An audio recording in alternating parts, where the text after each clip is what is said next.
ঠিক আছে নি ফটো ইমেজ আজমল হোসেন।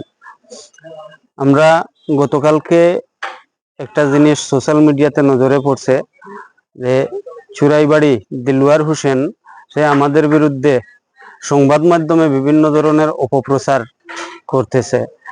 তো এই বিষয়টা আমাদের নজরে পড়ায় আমরাও সংবাদ মাধ্যমের দ্বারস্থ হয়েছি এবং কদমতলা পিএসএ আইসি তার বিরুদ্ধে মামলা করবার জন্য। মূল বিষয়টা হইল আমি এবং আব্দুল কালাম তার কাছ থেকে জায়গা কিছু কিনছিলাম এবং আব্দুল কালাম একটা জেসিবিও কিনছিল এগ্রিমেন্টের মাধ্যমে। তো এই জেসিবিটা সে পরবর্তী সময়ে চিটিং করিয়া আরো একজনের কাছে বিক্রি করে লইছে।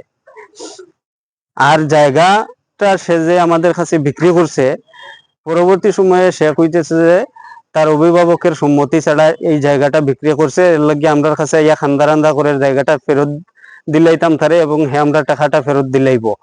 তো আমরা এটা দিতে অস্বীকৃতি জানাইলে পরবর্তী সময়ে এলাকার বিশিষ্ট মানুষরা নিয়ে এটা নিয়ে বৈঠক হয়েছিল।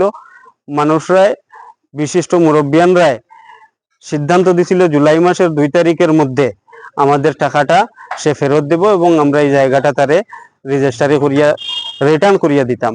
কিন্তু সেই ডেট আসবার আগেই সে আমাদের বিরুদ্ধে সংবাদ মাধ্যমে বিভিন্ন ধরনের মিথ্যা অপপ্রচার করতেছে, বলতেছে আমরা তার কাছ থেকে জায়গাটা নিছি তারা লোন পাওয়াইয়া দিমু কইয়া।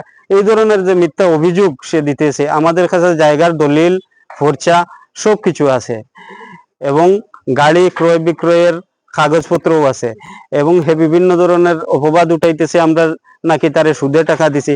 এটাও সম্পূর্ণ ভুল। আমাদের কাছে এগ্রিমেন্ট আছে, এই ধরনের কোনো সুদের কোনো উল্লেখ নাই এগ্রিমেন্টের মধ্যে। তাই আমরা সংবাদ মাধ্যমের দ্বারস্থ হইলাম এবং প্রশাসনেরও দ্বারস্থ হয়েছি।